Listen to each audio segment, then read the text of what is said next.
La défense a la parole pour les questions. Monsieur le Président, juste deux petites questions. Monsieur le Président, merci de m'avoir donné la parole. Respectable assesseur, professeur, bonjour. Professeur, juste trois petites questions de précision. Est-ce que vous avez reçu des cas de mort suite à de la prétendue torture en provenance du camp Koundara? S'il vous plaît, reprenez la question. Je dis, est-ce que vous avez reçu des corps, c'est-à-dire des cas de mort, des suites d'une prétendue torture en provenance du camp Koundara? Est-ce que vous les avez reçus au niveau du CHU Ignace Dine ou de Donka? Pendant la même période? Oui. C'est non. Très bien, merci. Professeur, et je m'approche un peu à quelques questions du ministère public. Est-ce que les cas de mort que vous avez constatés, est-ce que vous avez enregistré des cas de mort dus à de la bousculade? Bon, vous savez, maître, ce que nous on peut dire, ce sont les lésions que nous avons rencontrées chez les victimes. Lorsque c'est une bousculade suivie de violence, oui. Lorsque c'est une bousculade suivie de compression thoracique ayant entraîné une asphyxie mécanique, oui. Mais une bousculade, s'il n'y a pas de lésion, on n'a rien à voir. Très bien, professeur. Et est-ce que, donc dans ce cas, vous avez tout à l'heure énuméré des cas où vous avez spécifié, comme on appelle, les différents cas de mort, les causes de différents cas de mort. Oui. Donc, est-ce qu'on peut dire, est-ce que vous pouvez nous donner un chiffre qui correspondrait à ce cas, c'est-à-dire dû à cette bousculade? Un chiffre. Bon, monsieur Maître, vous savez, encore une fois, j'ai parlé des morts dues à une asphyxie. Et mon travail n'est pas de dire qu'il y a eu bousculade parce que je n'y étais pas au stade. J'ai examiné les corps à la morgue. Donc, je ne pourrais pas décrire les circonstances. Mais encore une fois, j'ai eu des cas chez lesquels il y a eu des signes en rapport avec une asphyxie mécanique. Est-ce que cette asphyxie est consécutive à une bousculade ou à une compression du thorax ou quoi? Mais s'il n'y a pas de lésion, encore une fois, il n'y a pas de lésion. Donc, je ne saurais pas vous dire. Je ne saurais pas. Merci, professeur. Votre réputation vous précède. Professeur, pendant votre laborieux moment de travail, est-ce que vous disposiez de ressources tant financières qu'en personnel suffisant pour mener à bien votre mission ce jour? Oui, très bonne question. La médecine légale a été toujours un parent pauvre, la médecine, ça il faut le dire de passage. Les ressources, non. Parce que il n'y a pas de frais de justice. Il n'y en a pas. Ce n'est pas seulement pour les cas du 28 septembre, c'est pour tous les autres cas, il n'y a pas de frais. J'ai toujours plaidé pour qu'il y ait des frais de justice, mais il n'y en a pas. Mais qu'est-ce qui s'est passé pendant cette période? C'est que pour la gestion des corps, pour la préparation des corps, nous avons exprimé le besoin en formol, en alcool, en liquide, en intrant, tout ce qu'il faut pour pour la préparation, les soins de thanatopraxie. Et on nous a servi. On nous a servi quelques produits, hein, même si on n'avait pas à suffisance. Mais ce qui nous a permis quand même de maintenir les corps dans l'état que vous les avez vus jusqu'à la fin. Donc, c'est le ministre de la Santé qui gérait ça, avec le directeur de l'hôpital. Moi, je ne faisais qu'exprimer le besoin et je voyais les médicaments et les produits. Merci, monsieur le professeur. Merci, monsieur le président. Honorable assesseur. Merci. Merci, monsieur le président, messieurs les assesseurs. Professeur, bonjour. Oui, bonjour. J'interviens, comme vous l'avez introduit, selon votre plan évoqué tout à l'heure, vous avez fait état de 3 parties. Oui. 1, la réception des corps. 2, l'identification des corps. Et 3, la restitution, si mémoire est exacte. Non, 3, c'est la cause et les circonstances de décès. Très bien. Alors, professeur, et le fait d'avoir prêté serment devant les cours et tribunaux de la République vous confère la qualité d'expert en médecine légale. Absolument. À ce titre, vous êtes sous l'autorité directe de monsieur le procureur. Tout à fait. Bien. En ce qui concerne la réception des corps pour aller droit au but, est-ce que le ministre de la Santé à l'époque a qualité de vous déposer des corps? Bon, écoutez, déposer les corps, moi je pense que les corps ont été ramassés au stade du 28 septembre et mis dans des camions et déposés à la morgue. Très bien. Et qui dépose? Est-ce qu'il a la qualité? Moi, j'ai reçu les corps. Parfait. Voilà. Alors, ce qui veut dire que lorsque vous avez reçu les corps, vous n'avez pas cherché à savoir qui les a envoyés. Non, bon, ce qui m'intéresse, c'est les corps. Parfait. Bien.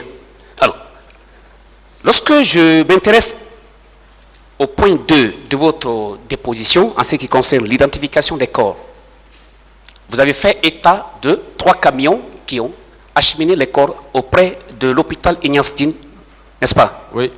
Le premier camion contenait l'effectif de 21 corps. Oui. Le deuxième, l'effectif de 7 corps. 7 corps. Et le troisième, 15 corps. Oui. Bien. Professeur, ces corps respectifs au nombre de 43 oui. ont connu une série, c'est-à-dire une partie est restée à Ignace Dine, faute de capacité d'accueil. C'est ça? Oui. Bien. Et l'autre est allé à l'hôpital d'Anka. Bien. Alors, je voudrais savoir, les 31 corps qui ont pu être identifiés ont été directement restitués aux parents. Oui ou non? Oui. Bien. Les autres 27 corps, si ces 27 corps avaient été effectivement identifiés comme les précédents, les 31, est-ce que l'exposition allait avoir lieu à la mosquée Faisal? Bon, je ne sais pas pourquoi on va exposer quelque chose qui n'existe pas. Bien. On expose s'il y a un corps. Très bien. Alors, tout à l'heure, il y a une confusion qui a été sémée par le parquet quant au nombre qui ont été exposés à la grande mosquée Faisal de Conakry. Puisqu'ils ont écouté les uns des autres ici, que c'est un chiffre de 57 corps. Et vous, en tant qu'expert en la matière, étant membre de la commission, vous avez effectivement restitué 27 corps en présence de la commission de restitution de corps, présidée par le ministre Koutoubou. Oui ou non? Affirmatif. Parfait. Alors, lorsqu'on s'intéresse au calcul, en premier état, les 31 corps qui ont été restitués directement aux parents parce que ces corps ont été identifiés, bel et bien, et les 27 corps qui ont été exposés, fait l'objet d'exposition, le chiffre toujours revient à 58. Oui. N'est-ce pas? Affirmatif. Bien. Alors, heureusement que vous étiez présent ce jour-là. Oui ou non? À la mosquée Faisal, professeur. Oui, j'y étais. Bien. Très bien. Alors, est-ce que, monsieur le ministre de la Santé à l'époque, vous avez travaillé pendant cette crise ensemble? Si on a travaillé ensemble? Par rapport à la gestion de cette crise, est-ce que vous faisiez partie? Sur le plan administratif, entre le ministre de la Santé et moi, il y a le directeur de l'hôpital. Oui. Ça, il faut le savoir. J'y arrive. Allez-y. Oui, il y a le directeur de l'hôpital. Voilà. Alors, le ministre de la Santé, il arrivait qu'il me demande des informations, soit au téléphone, ou bien qu'il demande à travers le directeur de l'hôpital de lui envoyer un rapport. Ce que je faisais de façon régulière pour lui dire, oui, monsieur le ministre, à ce jour, on a tel nombre de corps, et les corps sont dans tel état. Je lui donnais ces informations, mais pas plus. Pas plus. Bien. Et si j'ai besoin, par exemple, du formol, j'exprimais le besoin, je remettais à la directrice de l'hôpital Ignace à l'époque et qui transmettait ça au ministre de la Santé. Bien. Alors, est-ce qu'il vous a demandé un rapport circonstancié par rapport à cette gestion, ne serait-ce que peut-être verbal? Le ministre de la Santé à Oui, je l'époque. pense que je le rendais régulièrement compte. Hein. Chaque fois qu'il me posait des questions par rapport à la gestion des corps, où nous en sommes, quel est le problème, Oui. je pense que je le rendais compte et puis je le ferai des petits rapports. Bien. Alors, avec la permission de Monsieur le Président, lorsque Monsieur le ministre Abdel Chérif Diaby avait été entendu par le pôle des juges, à la question suivante, il a répondu ainsi. On lui a posé la question de savoir, il ressort de certaines déclarations des victimes et du rapport d'enquête que certains corps ont été subtilisés des morgues, des hôpitaux pour être transportés ailleurs. Qu'en dites-vous? Il a répondu. Je ne peux rien dire parce que moi je ne connais pas. Non, s'il vous plaît. S'il vous plaît, il n'a pas fini encore. Et il a répondu ceci. C'est faux. C'est le professeur Hassan, médecin légiste, qui gérait des corps dont aucun n'a été subtilisé. Professeur, Oui. le chiffre que vous avez déclaré, le chiffre qui a été déclaré effectivement lors de l'audition de colonel Diaby ici, est le même. Est-ce qu'on peut dire par là que les 58 corps qui ont été annoncés de manière officielle, est-ce que ces corps ont été subtilisés? Bon, maître, écoutez, moi ce que je peux vous dire, Oui, j'ai reçu 58 corps. oui. Je vous ai décliné la chronologie de réception de ces corps. Et ce sont ces corps que j'ai gérés et j'ai restitué 31 corps. Il est resté les 27 qui ont été exposés et après enterrés au cimetière de Cameroun. Moi, le reste, je ne connais pas. Bien. Au sein de l'hôpital d'Onka, tout à l'heure, je vous ai écouté avec intérêt, vous avez dit que vous étiez obligé de procéder à la libération d'espace. Absolument. Est-ce que cette décision émane directement de vos compétences? Est-ce que vous avez à attendre l'instruction d'un ministre quelconque pour ce faire? Non. Lorsqu'on vous confie quelque chose à gérer, même si c'est dans votre maison, c'est vous qui aménagez pour savoir comment vous allez les gérer. Moi, on m'a remis les corps. Vous avez la mission de garder ces corps et de les conserver, de les restituer en bon état. Qu'est-ce que je dois faire? Avec le peu d'espace que j'ai, il fallait que je trouve les moyens de les gérer. C'est pour cette raison que j'étais obligé de mettre les corps 2 à 2 et quelquefois 3 dans une chambre en fonction de la taille des personnes décédées. Donc j'ai fait la même chose à Yasdine, j'ai fait la même chose à Donka pour pouvoir les gérer. Et les corps qui étaient dans un état plus ou moins, je vous ai dit au début j'avais 11 corps qui étaient en début de putréfaction. Naturellement, dans la batterie des priorités, ces corps qui en état de putréfaction sont prioritaires pour les mettre en chambre froide. Donc les corps qui étaient plus ou moins intacts étaient embaumés et puis on les laissait sur la paillasse. Donc ça c'est une gestion interne, je n'ai pas besoin d'une autorisation par rapport à ça.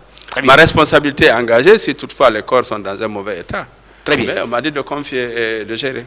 Très bien. Bien. Alors, la Croix-Rouge, vous avez dit tout à l'heure que la Croix-Rouge a inhumé les corps. Ben oui.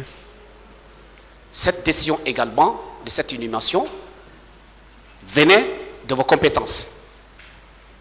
Oui ou non? C'est la Croix-Rouge qui a la qualification d'enterrer les corps. Ce n'est pas la médecine légale. Bien. Alors, professeur, puisque vous n'avez pas reçu une réquisition quelconque du parquet près du tribunal de première instance de Dixine, en ce qui concerne éventuellement de l'autopsie, de pratiquer l'autopsie sur des corps, est-ce que votre responsabilité à ce niveau-là peut être engagée? Non? Non? Pourquoi? Mais je n'ai pas compris la question. Est-ce que votre responsabilité est peut-être engagée parce que vous n'avez pas reçu une réquisition du parquet près du tribunal de Dixine pour l'autopsie, par exemple? Je ne vois pas en quoi ma responsabilité pourrait être engagée. Parfait. C'est peut-être, comme je vous ai dit, si je m'étais hasardé à faire l'autopsie, à ouvrir les corps et tout ça, je pense que les victimes peut-être auraient pu porter plainte contre moi pour profanation. Donc c'est pour cette raison, tout ce que j'ai fait, ça rentre dans le cadre de l'exercice de la médecine légale. Que ce soit l'identification, c'était de fait. Hein? Bien. Tu as tout, voilà, allez-y. Bien. Alors, puisque votre responsabilité ne peut pas être engagée à ce niveau parce que le parquet de Dixi n'a pas fait son travail, par ricochet, est-ce que le ministre de la Santé peut être intéressé de cet état de fait? Moi, je ne réponds pas à ça. Je pense que ça, c'est... Bon, je ne discute pas les problèmes de responsabilité. Posez-moi des questions en relation avec ce que je fais. Je viens également, monsieur le professeur, s'il vous plaît. Alors, en ce qui concerne du comité de gestion au niveau de l'esplanade de la grande mosquée Faïssa de Conakry, vous dites que ce comité était présidé par le ministre Koutoubou. Affirmatif. Vous dites, vous ne faisiez pas partie de ce comité, mais vous étiez présent. Vous étiez membre de ce comité quand même. Oui. Bien. Parce que je suis le gardien des corps. Très bien. Alors, au niveau de l'administration des morts, professeur, Oui. est-ce qu'il existe une série d'administrations en ce qui concerne l'entrée et la sortie des corps au sein de la morgue? Bien, écoutez, au niveau des morgues, il y a des gestions, il y a des livres de gestion des corps. Il y a un livre d'entrée des corps. Les corps sont identifiés, ils sont enregistrés. Celui qui a déposé le corps est enregistré. Et puis on affecte le corps dans une chambre froide, il est numéroté. Donc ça, c'est une gestion des corps. C'est pour éviter tout ce que vous savez. Hein. Bon, l'échange des corps, ça on a déjà vu dans plusieurs circonstances. Et donc c'est pour assurer. Actuellement, depuis un certain temps, on a tout digitalisé, donc tout est informatisé. Alors, ce qui veut dire que les corps qui sont venus par votre décision au niveau de Donka, ces corps, le jour de l'exposition, ça veut dire que leur sortie de la morgue, effectivement, il y a effectivement des traces qui étaient là. Les traces de sortie de la morgue, à travers une équipe qui était mise en place ici. Écoutez, il faut toujours vous mettre dans les... C'est-à-dire que l'esprit, là, dans quel esprit on était au moment des faits. Oui. Parce que c'est possible, c'est bien facile a posteriori de voir tous ces détails-là. Mais attention, on était dans une période où, d'abord on était honnêtement pressé de restituer les corps. Parce que leur gestion était déjà très difficile. Difficile parce qu'on n'avait pas assez de place, difficile parce que les corps commençaient à se décomposer. Et dès qu'on a eu l'autorisation de restituer les corps, bon, pour nous, c'était du pain béni. Et tout ce qu'on a pu faire, c'est de dire, bon, recensez-moi les corps qui sont à la morgue de Donka. Ils ont une fiche parce que les corps n'ont pas été identifiés, donc on ne peut pas dire ça c'est Ba, ça c'est Diallo, ça on ne peut rien dire. C'est le corps de telle chambre, on les a mis, on les a préparés, mis dans des linceuls et puis on les a amenés directement à l'esplanade du palais. Donc cette procédure d'enregistrement et tout ça n'était vraiment pas... Bon, même si c'est normal que tout soit enregistré, elle n'a pas été faite. Mais on a essayé seulement de libérer les chambres et puis d'amener les corps dans l'esplanade de la grande mosquée. Bien. Professeur, vous avez dit ici que les morgues n'ont jamais été fermées. Vous confirmez? Oui, on ne peut pas fermer une morgue. Très bien. Jamais. Alors, à la question du parquet ici, de savoir est-ce que les deux hôpitaux ont été militarisés, vous avez répondu qu'effectivement qu'il fallait qu'une équipe militaire soit en place pour sécuriser les lieux. Vous confirmez cela aussi? Oui, je confirme. Cela constitue également la possibilité pour les parents ou en tout cas les victimes qui sont ici présentes ou bien des blessés, des morts, que ces lieux soient sécurisés pour la bonne gestion de la crise. Bien. Professeur, avant ces événements douloureux, est-ce que vous avez eu à collaborer avec Colonel Diaby en tant que ministre de la Santé? Oui, bon, je connais le colonel Diaby, je l'ai connu, je crois, d'abord en tant que, si je me trompe, étudiant. Je l'ai enseigné, ensuite je l'ai connu en tant que médecin, et puis ministre. Ça, vous savez, le monde médical est trop petit, on se connaît tous, je le connais. Je le connais. Bien. Et pourquoi j'ai posé cette question, je voudrais simplement savoir, est-ce que, pour un seul instant, vous avez pu peut-être reprocher à Colonel Diaby dans dans son métier de médecin ou alors dans votre rapport professionnel? Ça a été une seule fois? Je n'ai pas compris. Est-ce qu'une seule fois, vous avez pu reprocher pour un fait quelconque au ministre Diaby à l'époque pour n'avoir pas fait ceci, pour n'avoir pas fait cela? Ah, bon, vous savez, les relations entre moi, le ministre, c'est le ministre. Hein. Oui. Voilà, s'il me pose des questions, je réponds. S'il me donne des instructions, j'exécute. C'est tout. Donc, d'un point de vue hiérarchique, vous ne relevez pas directement du ministre de la Santé, plutôt du directeur national de Donka, de l'hôpital. Oui, oui. S'il faut respecter la hiérarchie, il y a la direction de l'hôpital et ensuite il y a le ministre de la Santé. Ça veut dire que lorsqu'une décision est prise par le département de la Santé, ce n'est pas directement concerné à vous, mais plutôt à votre hiérarchie directe. Oui, à mon hiérarchie, à ma hiérarchie. Et puis bon, peut-être, il arrive des fois, si c'est urgent, qu'il m'appelle directement. Et puis, il n'y a pas de... Bon, il y a une bonne relation avec ma hiérarchie, donc elle m'informait également. Je pense que tout ça, vraiment, il n'y a pas de problème. Au point de vue, dans le cadre de la collaboration entre moi et la hiérarchie, vraiment, je ne pense pas qu'il y ait de problème. Le ministre Diaby a déclaré ici, lors de son audition, que lorsque la crise était ici, et il a sollicité auprès de la présidence, à l'époque, capitaine Dadis était aux affaires, pour des moyens qui soient mis à leur disposition pour la bonne gestion de la crise. Est-ce que ces moyens, parmi ceux-ci, vous pouvez citer l'envoi des éléments nécessaires pour la gestion des différentes victimes? Moi, je ne sais rien, honnêtement.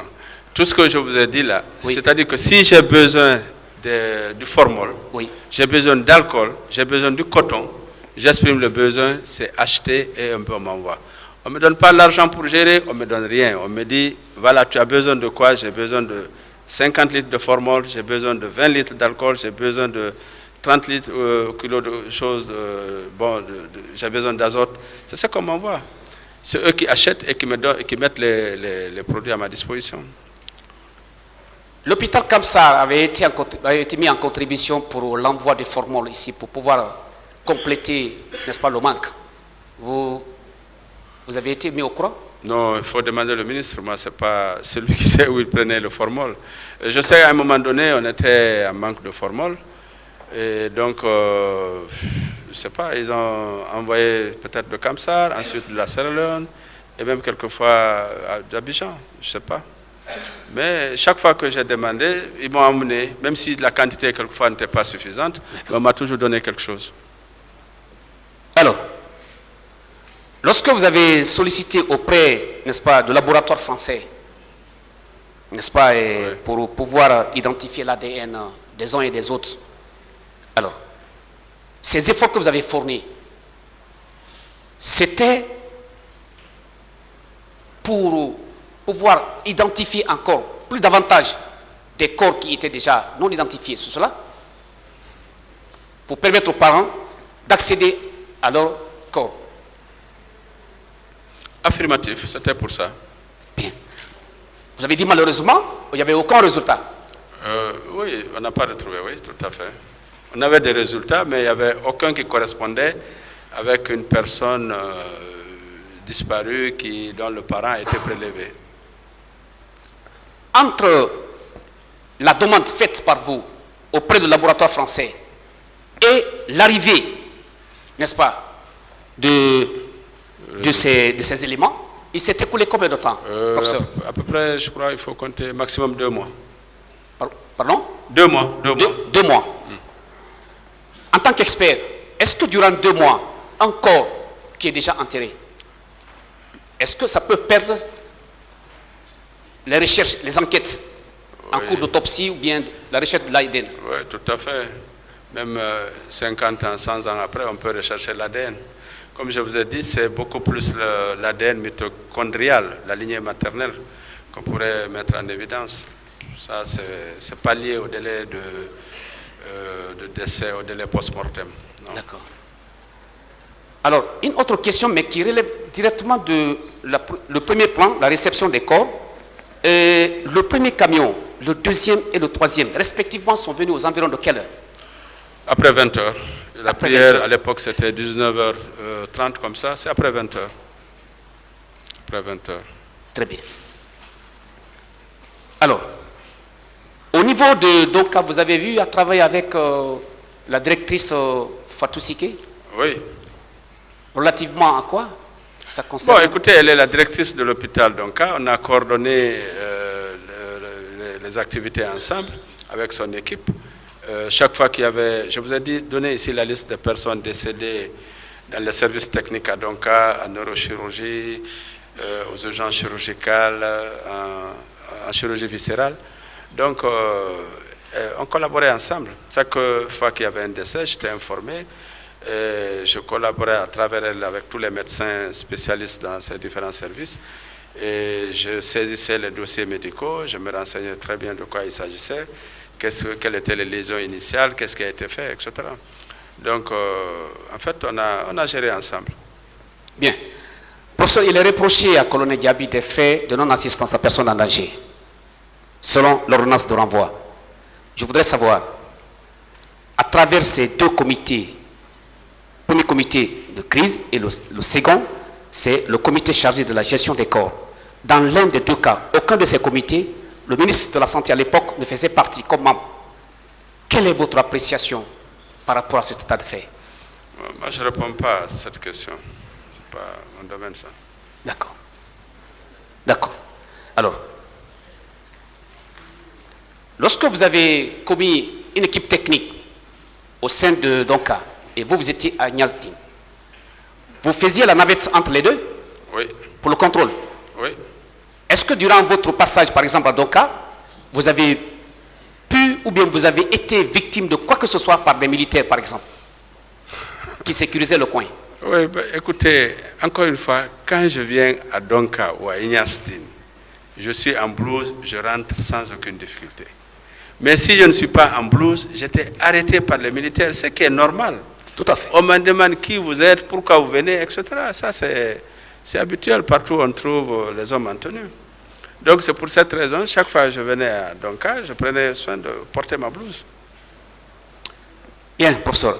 À une des questions du parquet, on vous a demandé, mais le cas des viols, etc., est-ce que vous avez pu établir un certificat médico-légal? Et vous avez répondu non.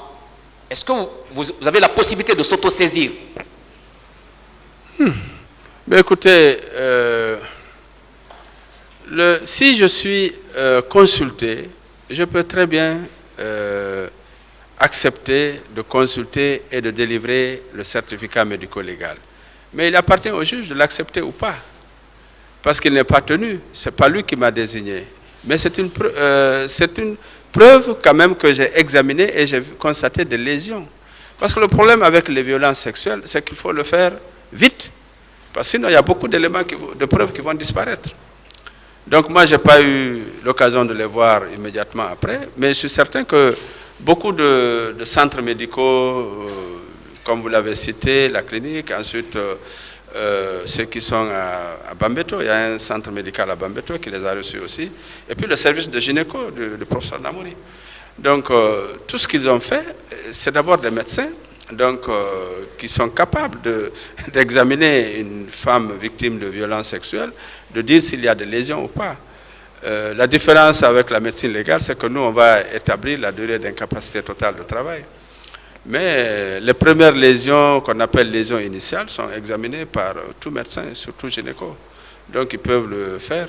Et puis, bon, dans le cadre de la commission d'enquête, moi, je m'en suis tenu à ça, aux examens, à la consultation des différents dossiers médicaux et puis à la description des lésions qui ont été faites dans ces rapports.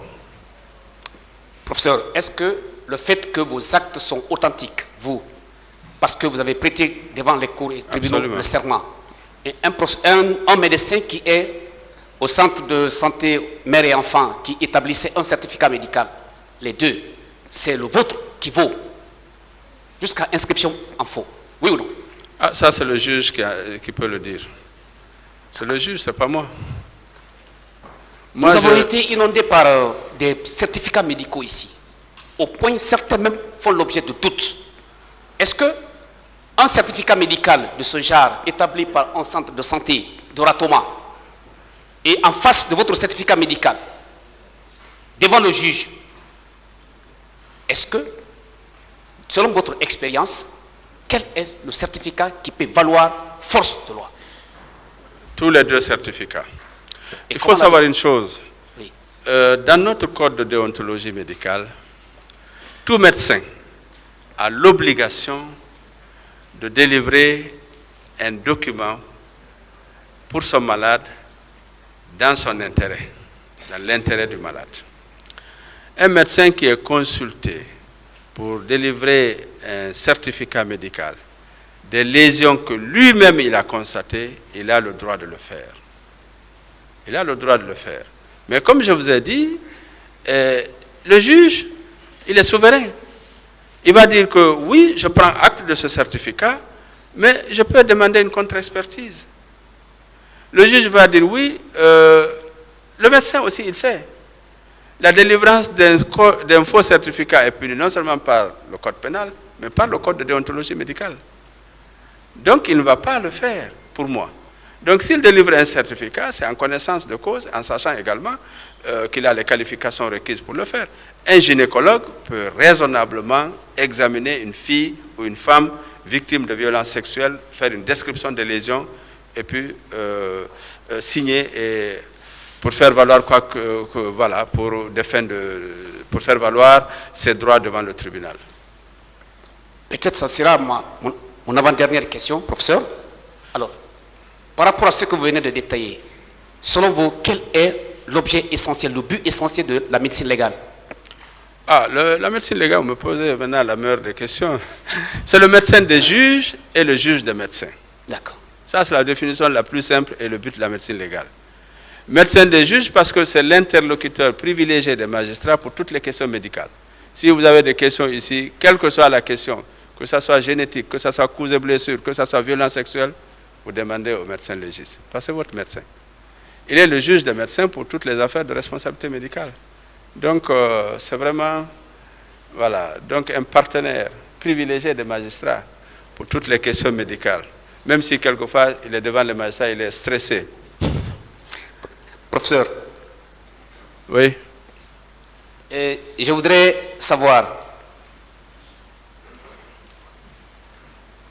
allez-y. En ce qui concerne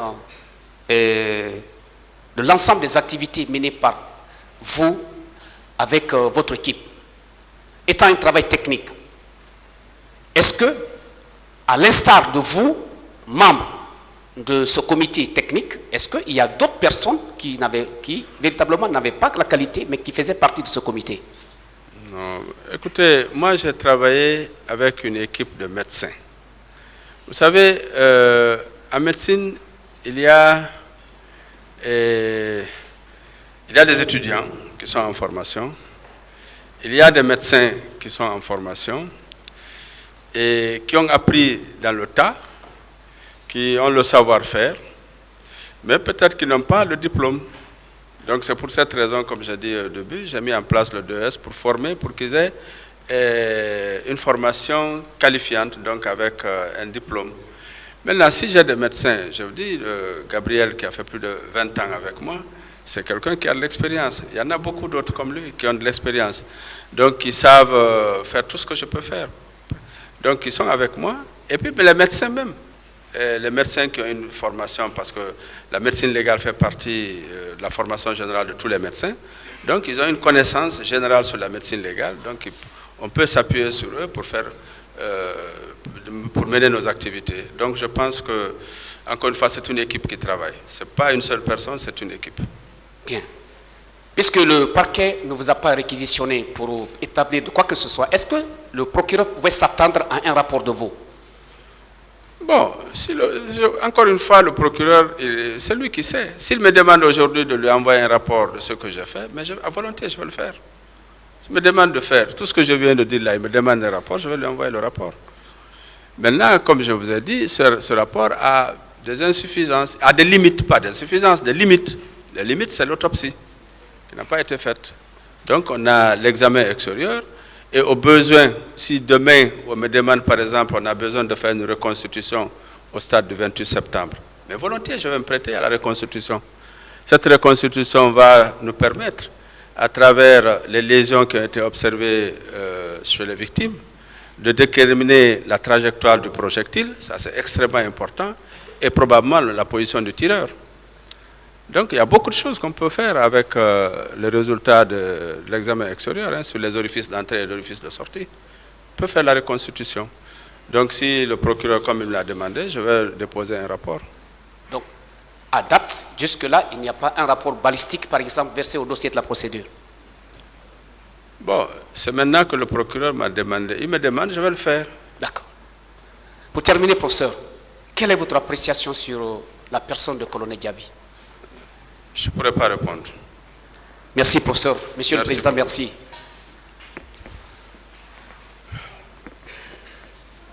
Monsieur Ba, sachant votre place dans la médecine légale en Guinée, est-ce que ces enquêtes devraient se passer? Ces enquêtes de police, selon vous? Oui, oui, la scène de crime, c'est classique, c'est connu. On devrait procéder à ces enquêtes de police, on devrait prélever les empreintes digitales, on devrait prélever éventuellement même les traces de sperme, les préservatifs, les instruments tranchants, les couteaux, les baïonnettes, tout ce qu'on a trouvé sur place, les canettes, tout ça c'est important pour la scène de crime. Est-ce que la scène de crime a été vraiment exploitée par l'enquête? Moi, je n'ai pas été associé. Vous n'avez pas une idée? Mais je ne sais pas, je n'ai pas été associé, je n'ai jamais été appelé à la scène de crime. Normalement, la scène de crime, c'est le procureur, les membres du parquet, les officiers de police judiciaire, les médecins légistes, les experts en criminalistique. C'est nous tous, mais moi, je n'ai pas été associé. Vous n'avez pas été associé? Non. Vous avez agi à un moment donné, suivant deux casquettes. En tant que médecin, Dr Hassan Ba, et vous avez agi dans une commission. Tout à fait. Est-ce qu'il a été question une seule fois d'aller voir au niveau des fosses communes? Bien, écoutez, moi, je n'ai pas connaissance de fosses communes. Je vous ai dit que j'ai été membre de la commission d'enquête parce que j'ai représenté l'ordre des médecins. Et dans cette commission, il n'y avait pas que des médecins, il y avait des magistrats, il y avait des avocats, il y avait des représentants des organisations de la société civile. Donc, je suis président de l'ordre des médecins depuis plus d'une dizaine d'années. Donc, je les ai représentés là-bas. Oui. C'est à ce titre que je me suis retrouvé à la commission d'enquête. Et ce que j'ai fait là-bas, j'ai fait en tant que membre de la commission. Oui, en tant que membre de la commission. Je voudrais juste savoir, à ce niveau, est-ce qu'il a été question des fosses communes une seule fois? Est-ce que la commission s'est penchée sur cette fosse commune, cette question? Cette question n'a pas été évoquée.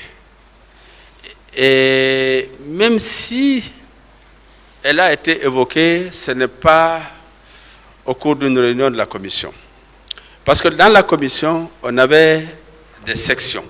C'est-à-dire, moi je m'occupais avec mon collègue de la santé de tout ce qui est médical. Il y avait ceux qui s'occupaient de la justice, ceux qui s'occupaient des enquêtes, etc., etc. Mais on n'en a jamais parlé. Voilà, on n'en a jamais parlé en commission. L'avant-dernière question. Est-ce qu'on a essayé de relier les balles à un auteur donné? À un auteur donné.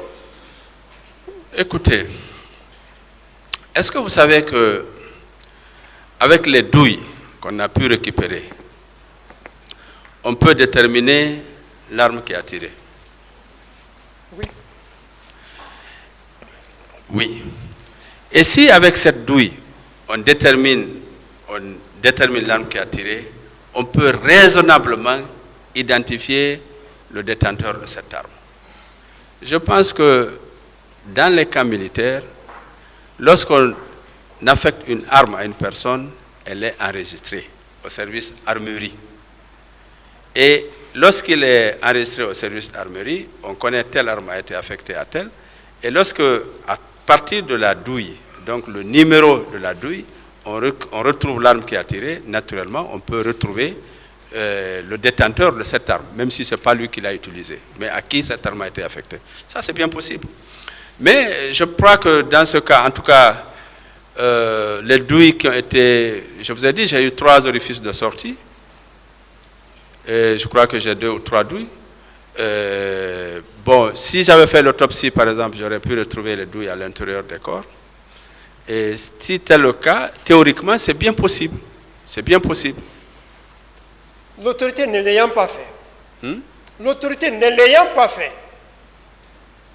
Qu'en pensez-vous? Bon, moi, je vous ai dit qu'en fait, tout ce que, en fait, ce que la scène de crime nous aurait permis de faire et de faire avancer le dossier. C'est-à-dire que les douilles qu'on aurait pu retrouver sur la scène de crime, vous avez parfaitement raison, on aurait pu les exploiter pour retrouver l'arme qui a tiré et puis éventuellement le tireur.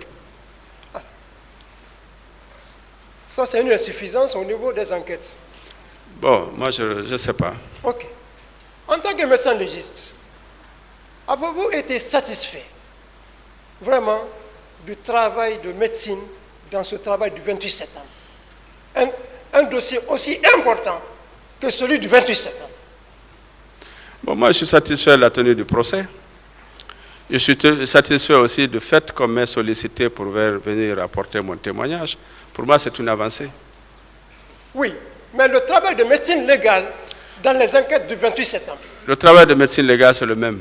Depuis 1993, je suis rentré, je fais la médecine légale. Sans autopsie, rien, oui. absolument. Non, mais maître, je vous dis, il y a beaucoup de corps ici que je fais pas d'autopsie, c'est parti. Il y a beaucoup de corps où je fais l'autopsie où le rapport ça ne sert à rien. Donc ça, c'est notre débat. On veut indexer les uns et les autres pour dire que c'est des auteurs. Mais non. Scientifiquement, techniquement, on n'est pas allé au bout des choses pour vérifier et confondre les gens. Bon, moi, je ne réponds pas à la question. Merci, Monsieur le Président, j'en ai terminé.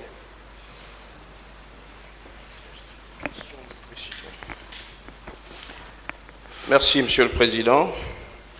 Distingués assesseurs, professeurs, oui. Bonjour. Bonjour. Alors, tout à l'heure, lors de votre déposition, vous avez parlé d'ADN. Et vous avez parlé de l'exhumation de corps pour poser l'ADN. Et qu'à la suite de cette analyse, il n'y a pas eu de conformité entre les personnes prélevées et les corps qui ont été testés. Alors, je voudrais savoir, est-ce que cela est dû au fait qu'il y a eu un manque de volonté de la part des personnes qui se revendiquaient proches de ces victimes, ou bien c'est parce qu'il y a eu un manque de communication à l'adresse de ces personnes? Bon, à mon avis, ni l'un ni l'autre. Vous savez, l'ADN, il est très difficile d'extraire l'ADN. Très. Ce n'est pas ma question. Je sais pas si ça peut se situer à 2 niveaux. D'accord. D'abord, sur le plan technique, peut-être. On n'a pas pu très bien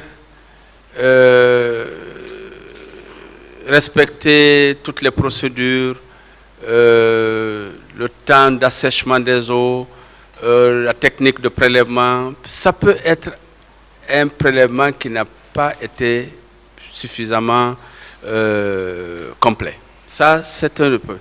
Deuxième possibilité, c'est qu'on ne retrouve pas l'ADN. On ne retrouve pas l'ADN parce que tout simplement, parce que vous savez, même les techniques d'identification et de séquençage de l'ADN ont évolué. Il faut dire que ça, c'est depuis 2009. Actuellement, vous reprenez l'ADN dans les mêmes conditions. C'est certain que si le premier examen est négatif, ils vont utiliser d'autres méthodes de séquençage pour encore aller plus loin. Donc moi, je pense que ce n'est pas au niveau des personnes qui sont soumises aux examens, ce n'est pas aussi un manque de volonté, parce que je voyais que tout le monde, chacun veut retrouver son parent, ça c'est indiscutable. Mais la science, en fait, ce n'est pas une science exacte. Ce n'est pas parce qu'on a prélevé et puis tout de suite qu'on va retrouver l'ADN. On peut rechercher et ne pas trouver. Donc, je pense que bon, ça a été comme ça, c'est comme ça, on n'a pas trouvé. Donc, si j'ai bien saisi, ça veut dire que le protocole n'a pas été observé à la lettre.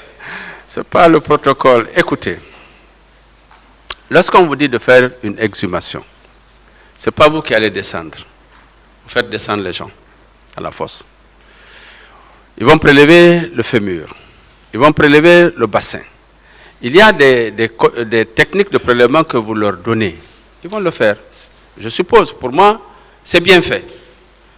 Donc, ils reviennent.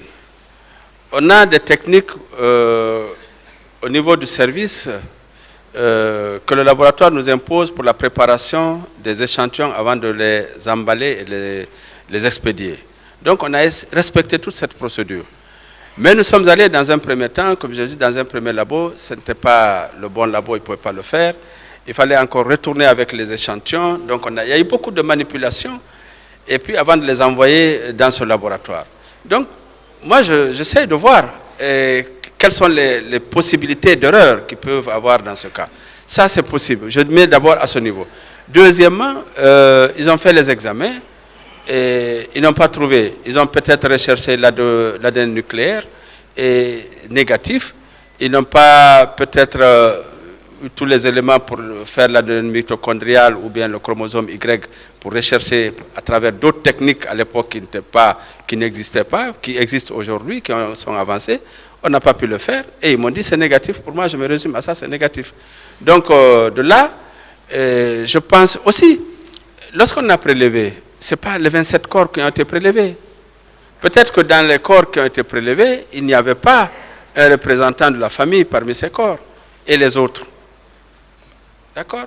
Donc il y a beaucoup d'éléments qui expliquent un peu, c'est négatif. Parce que ce qu'on a voulu faire, c'est de dire, est-ce qu'en prélevant un échantillon, et en comparant avec certaines personnes qui ont accepté de donner leur sang et puis les cheveux et les ongles, on peut extraire l'ADN et faire une corrélation génétique.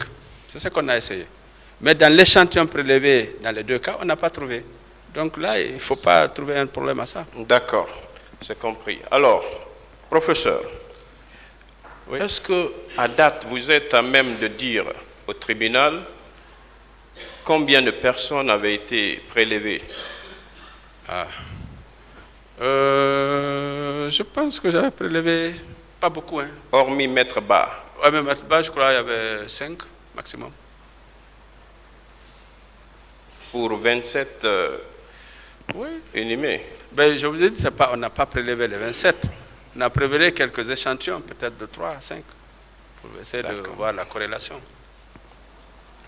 Est-ce qu'aujourd'hui, vous êtes capable d'indiquer avec exactitude l'endroit où ces personnes avaient été inhumées au sein du cimetière Cameroun? Avec l'aide de la Croix-Rouge. Je vous ai dit, ce n'est pas moi qui les ai inhumés, c'est la Croix-Rouge. Mais la Croix-Rouge pourra le faire. Donc si la Croix-Rouge, avec l'aide de la Croix-Rouge, peut-être si la Croix-Rouge vous indique le lieu, je peux... Parce que, professeur, je ne suis pas d'accord avec vous quand vous dites avec l'aide de la Croix-Rouge. Bon. Parce que vous-même, ici, lors de votre narration, vous avez soutenu que cette idée-là émanait de vous. C'est vous qui avez sollicité l'exhumation des corps pour des fins d'ADN. Oui. Pour l'exhumation, moi, je pensais de l'enterrement. Pour l'exhumation, oui. C'est là où on a enterré le corps qu'on est allé exhumer. Et je vais vous dire, monsieur, cher avocat, j'ai une équipe. Il n'est pas dit parce que j'ai demandé d'exhumer le corps que moi-même j'irai au cimetière. Ah, ok. Voilà. Donc, si j'envoie mon équipe, qui est composée de médecins et de personnes qui travaillent dans les morgues, et ils font le prélèvement, ils connaissent la technique, ils m'envoient les corps. Alors, l'équipe que vous aviez constituée à l'époque, qui était, par exemple, responsable de cette équipe? Je vous ai donné tout de suite le nom d'un de mes plus anciens dévoué collègue, le docteur Qui est Gabriel. malheureusement décédé. Voilà. Y a-t-il un autre Mais il y en a plusieurs autres qui était membre qui de sont cette... là. Vous pouvez citer un des Non, éléments de je cette ne veux pas commission. citer. Si vous avez besoin d'eux, je les mettrai à votre disposition. Est-ce qu'à la suite de leurs travaux, ils vous ont déposé un rapport comme cela se doit? Ce n'est pas un rapport qu'on m'envoie. Je les envoie, ils exécutent, ils viennent, ils me font le compte rendu. Vous les envoyez, ils exécutent, ils vous Ouais. font un compte Je rendu. Oui, tout à fait. Le compte rendu, il est comment? Il est oral. oral, verbal? Je Il sais est pas. verbal. Il est verbal, Ouais. c'est pas écrit. Non, ils n'ont pas besoin de m'écrire, parce que c'est moi qui écris. D'accord. Docteur, professeur, tout à l'heure, excusez-moi, en vous suivant, vous avez dit que tout médecin a l'obligation d'émettre un acte à la suite de son travail. Et cela n'est pas une contradiction quand vous dites que des médecins sont allés exhumer des corps, ont posé des actes et par la suite, le compte rendu, ce n'est que verbal. Alors que vous connaissez le dicton qui dit que le verbe s'envole, l'écrit reste. Aujourd'hui, qu'est-ce que vous avez pour indiquer à ce tribunal où ces corps ont été exhumés pour des fins d'ADN? Est-ce que vous pouvez indiquer? Vous ne pouvez pas, parce que c'était oral. Bon, je crois qu'avec tout le respect que je vous dois, la confusion est à votre niveau. Ensuite, Voilà. je veux savoir, Oui. votre réputation, parce qu'elle vous précède, cela est dû au fait qu'il n'y avait pas d'autres médecins légistes dans ce pays, ou bien c'est parce que vous travaillez correctement?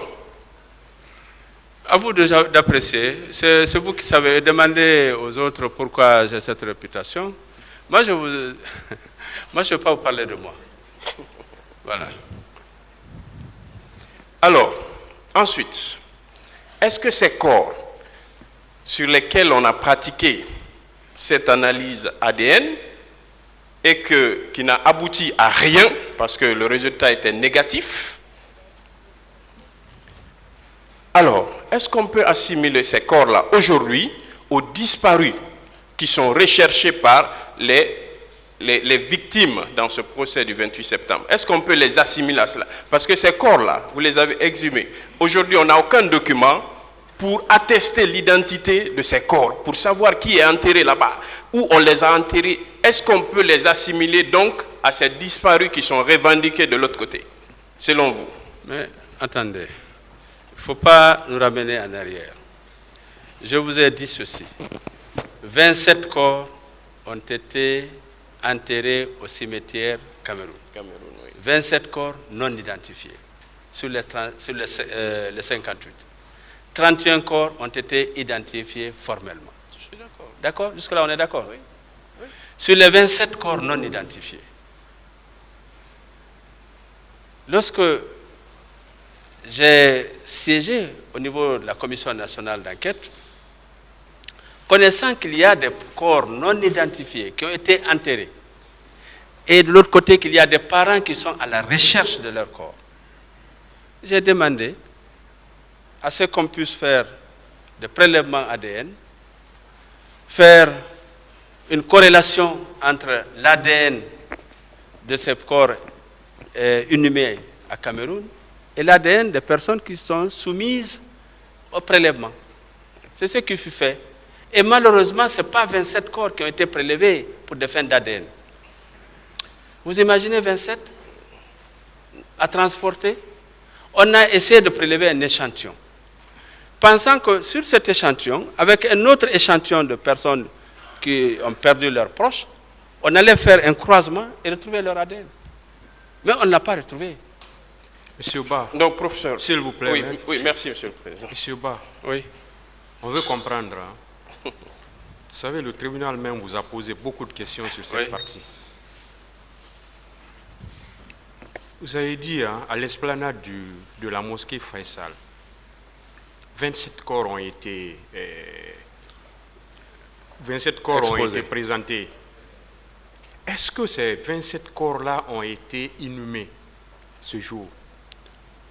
Oui, monsieur le président, si je me rappelle, ce jour, on est resté jusqu'aux environs de 16h, 17h. On était là. Oui, est-ce que ces 27 Ces 27 corps ont été embarqués devant moi dans des camions inhumés au cimetière de Cameroun. Est-ce que ça veut dire jusqu'à ce jour, aucun corps n'a été restitué à l'esplanade de la mosquée Faisal à ses parents.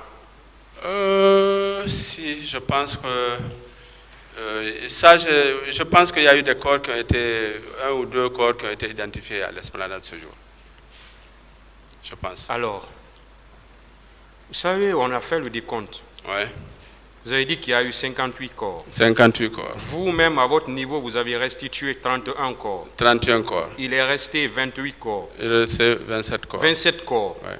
Ces 27 corps, vous dites que ces 27 corps ont été inhumés Exposés. ce jour. Ouais. Exposés et après inhumés. Oui, le reste. Et quand vous nous dites encore qu'il y a 1 ou 2 corps qui ont été restitués au niveau de l'esplanade. Non. Oui, peut-être voilà la confusion. C'est que les 27 corps non identifiés ont été exposés.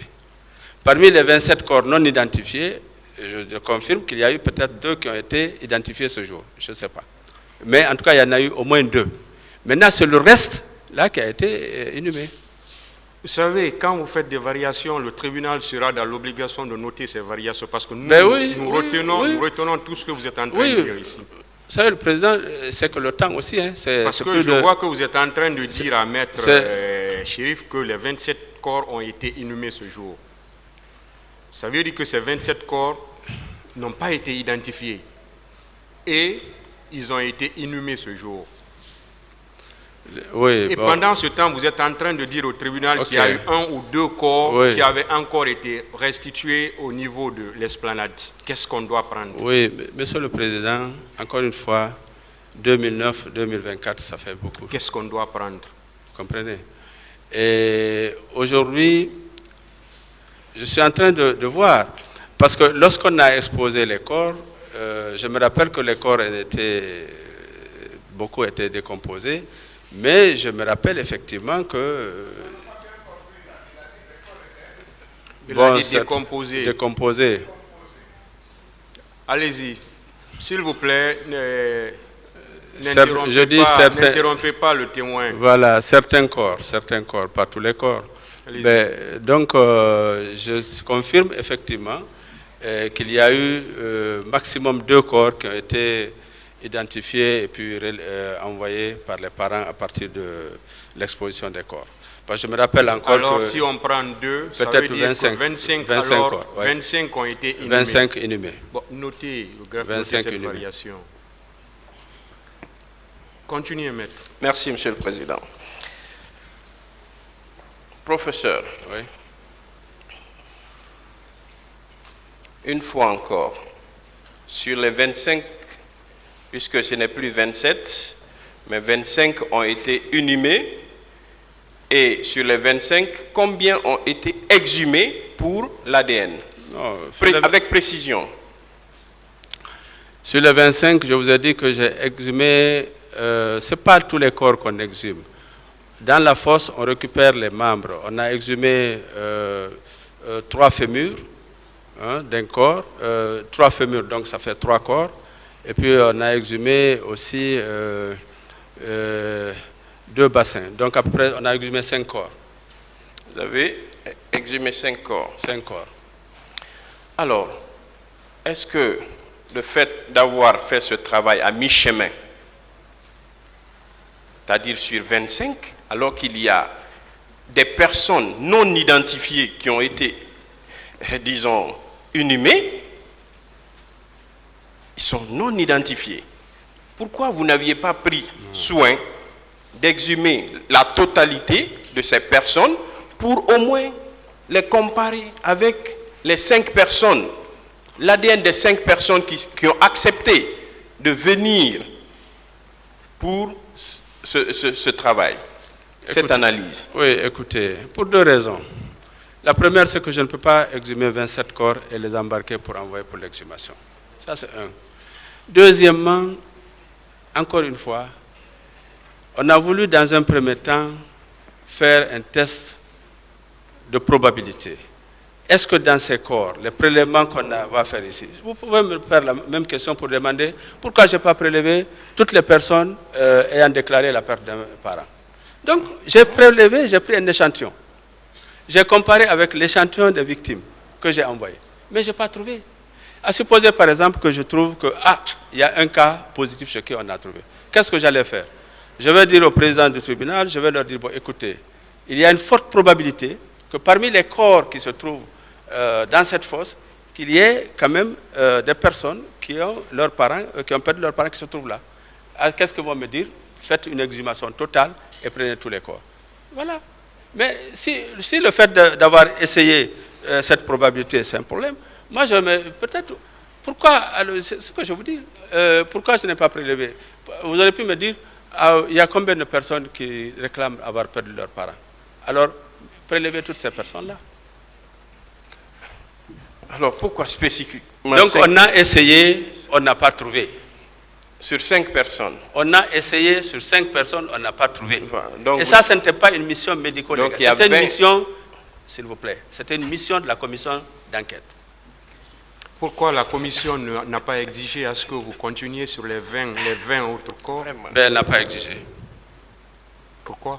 Je ne sais pas. Pourquoi vous n'avez pas insisté? Je n'ai pas insisté, je leur ai donné... il y a 20 autres corps. Je pense que quand je suis revenu, j'ai eu le résultat. La procédure avait déjà commencé, c'est-à-dire l'instruction de cette affaire et tout ça.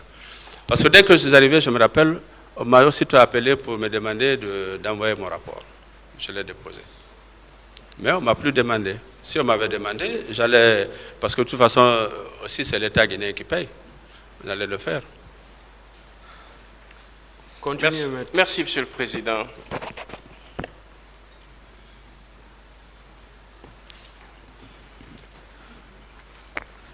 Merci, Monsieur le Président, Messieurs les assesseurs.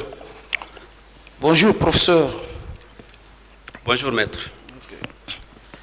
Professeur, je voudrais savoir, au moment où vous intervenez, si je comprends bien vos explications, l'exposé que vous venez de faire, vous êtes intervenu en 2 temps. Avant l'ouverture de toute enquête et après l'ouverture d'une enquête par la commission nationale dont vous étiez membre. C'est cela? Oui.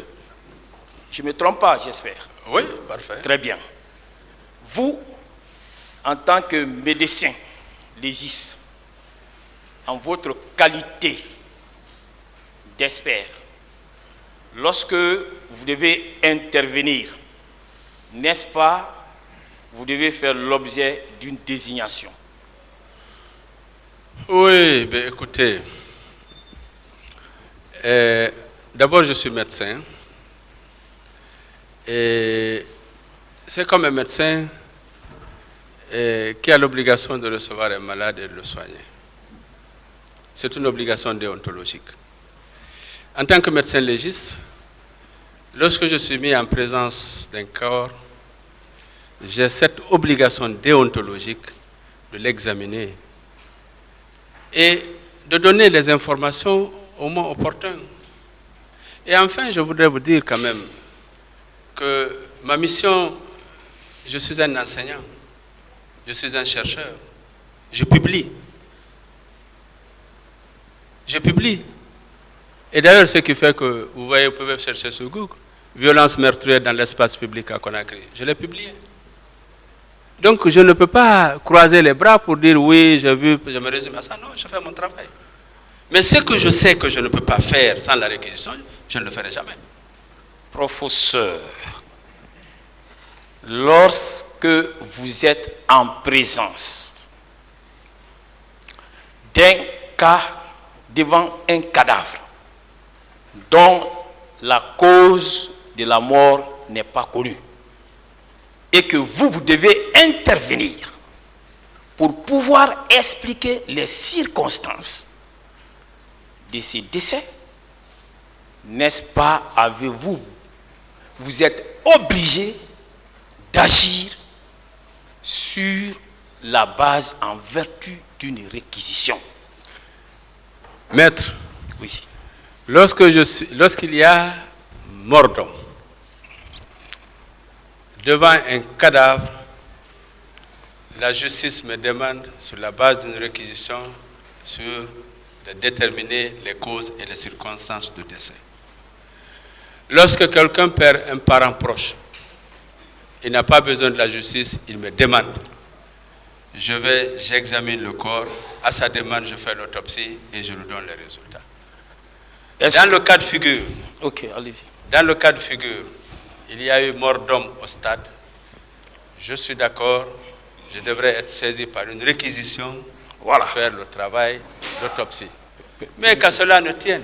Très bien. Est-ce que je peux vous reposer la même question pour dire... Non, vous n'avez pas ce droit. Je n'ai pas le droit de poser la question, mais je peux vous dire aussi que, en tant que médecin, je dois répondre à la sollicitation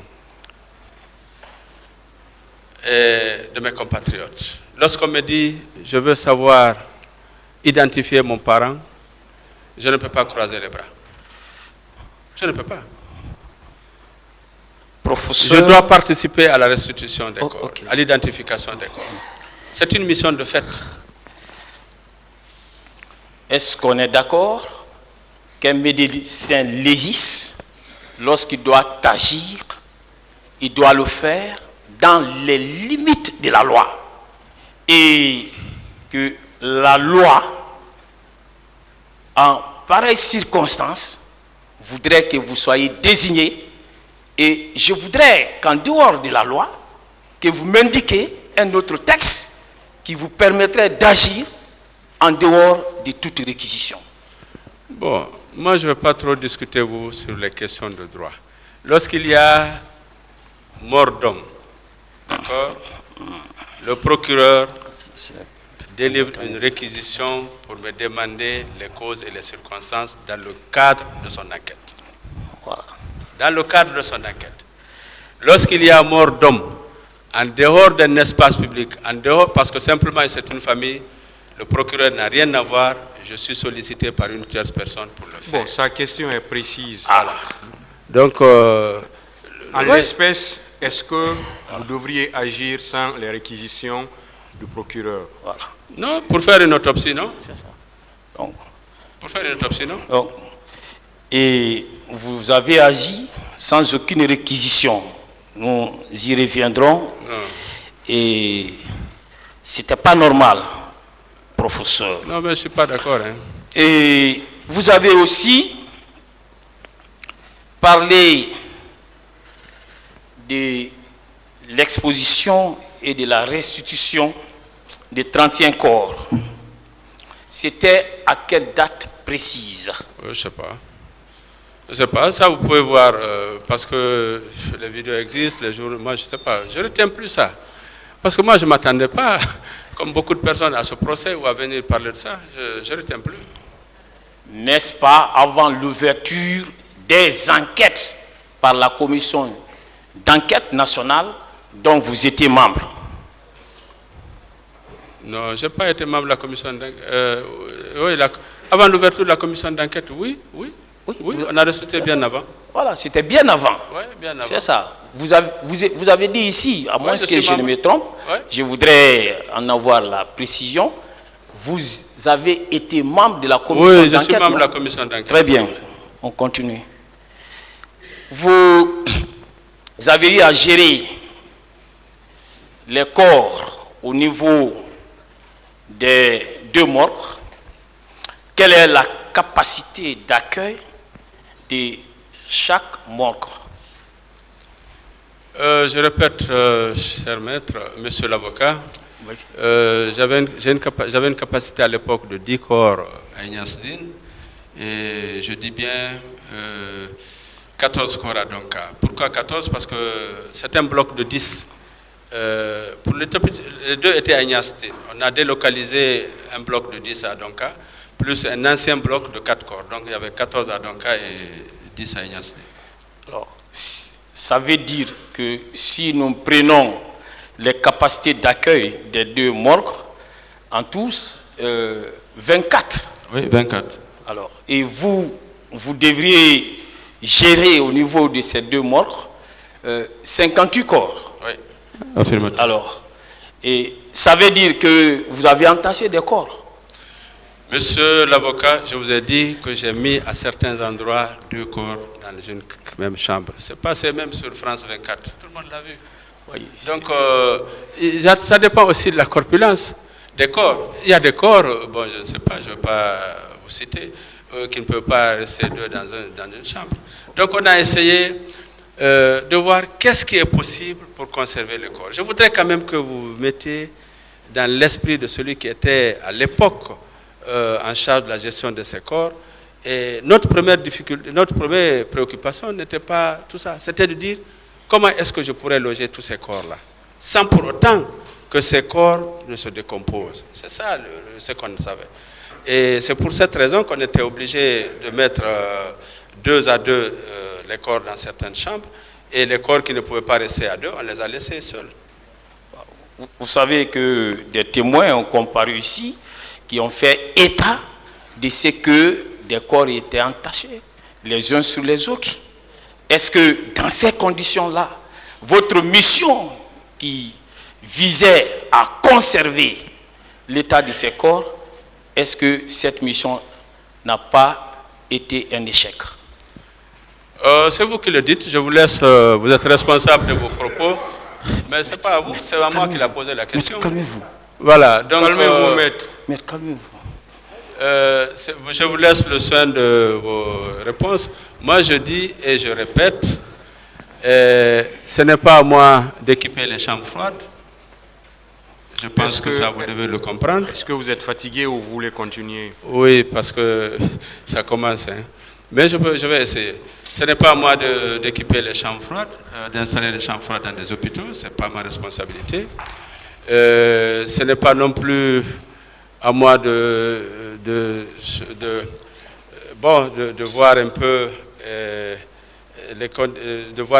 mettre les moyens à la disposition pour pouvoir pratiquer les soins de thanatopraxie.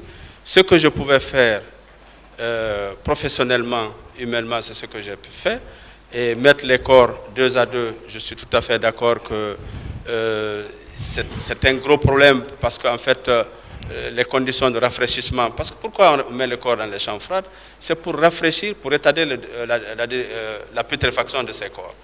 Et donc, lorsqu'on les met 2 à 2, c'est vrai que la fraîcheur n'est pas suffisante pour pouvoir les garder le plus longtemps. C'est pour cette raison, en plus de la mise en place, des corps dans les chambres froides, les corps étaient préparés. Les corps ont bénéficié des soins de thanatopraxie. D'accord? Donc, et les corps qui étaient mis en chambre froide et les corps qui sont restés sur la paillasse ont été traités. Vous avez également parlé des corps qui n'ont pas pu être identifiés et qui ont été inhumés par la Croix-Rouge. Vous le maintenez? Mais je maintiens que c'est la Croix-Rouge qui est en charge de l'inhumation des corps. Et à propos, je voudrais savoir, est-ce qu'au niveau de nos 2 CHI, il n'existe pas de structures qui s'occupent de l'inhumation des corps en pareille circonstance? Non, vous dites en pareille circonstance. Oui. C'est-à-dire que lorsqu'il y a des morts d'hommes, on appelle crime dans un espace public, vous-même vous l'avez dit, il appartient au procureur. Est-ce que lui, il va désigner une structure appropriée pour faire cette inhumation? C'est lui qui le sait. Mais dans les conditions normales, en dehors de cas du 28 septembre, il y a des sociétés de pompes funèbres qui s'occupent de l'inhumation des corps. Des sociétés de pompes funèbres. C'est les sociétés de pompes funèbres qui gèrent l'inhumation des corps. D'accord? Mais dans notre pays, je crois qu'il n'y a qu'une seule société de pompes funèbres et elle n'a pas été sollicitée. Et si c'est généralement les particuliers qui sollicitent l'enterrement par les Parlez dans le micro, s'il vous plaît. Ouais. Elle n'a pas été sollicitée, c'est généralement les particuliers qui sollicitent la société de pompes funèbres pour l'inhumation. C'est tout simplement regrettable de relever que l'on fasse appel à la Croix-Rouge, on laisse les structures internes. Je vais continuer. Je peux m'asseoir? Vous avez le choix, oui. Je vous l'avais dit dès au début. Lorsque la Croix-Rouge procédait aux inhumations de ces corps étiez-vous présent? Non. Et qui a mis les corps à la disposition de la Croix-Rouge aux fins d'inhumation? Le service des armées. Le service des armées. Ok, ça veut dire que l'armée était fortement impliquée dans la gestion des corps. C'est à vous de le savoir. Moi, je ne sais pas. Ah oui. C'est vous qui êtes là, s'il vous plaît. Le problème est que, Monsieur le Président, c'est des questions répondues. Parce qu'en réalité, je vous ai dit, au stade, au cimetière, il y avait le service médical des armées. Il y avait les militaires. Il y avait... il veut savoir si l'armée était fortement impliquée dans la gestion des corps. Bon, la gestion des corps, c'est pas... non, elle n'est pas fortement impliquée. L'armée était là. Une autre question. C'est elle qui a déposé les corps. C'est elle qui était aussi, qui assurait la sécurité des corps. Mais la gestion des corps était une gestion médicale dans les morgues. Est-ce qu'au moment où on remettait ces corps à la Croix-Rouge, où l'armée, vous l'avez dit, remettait ces corps à la Croix-Rouge, est-ce que monsieur le procureur compétent était présent? Non. Très bien.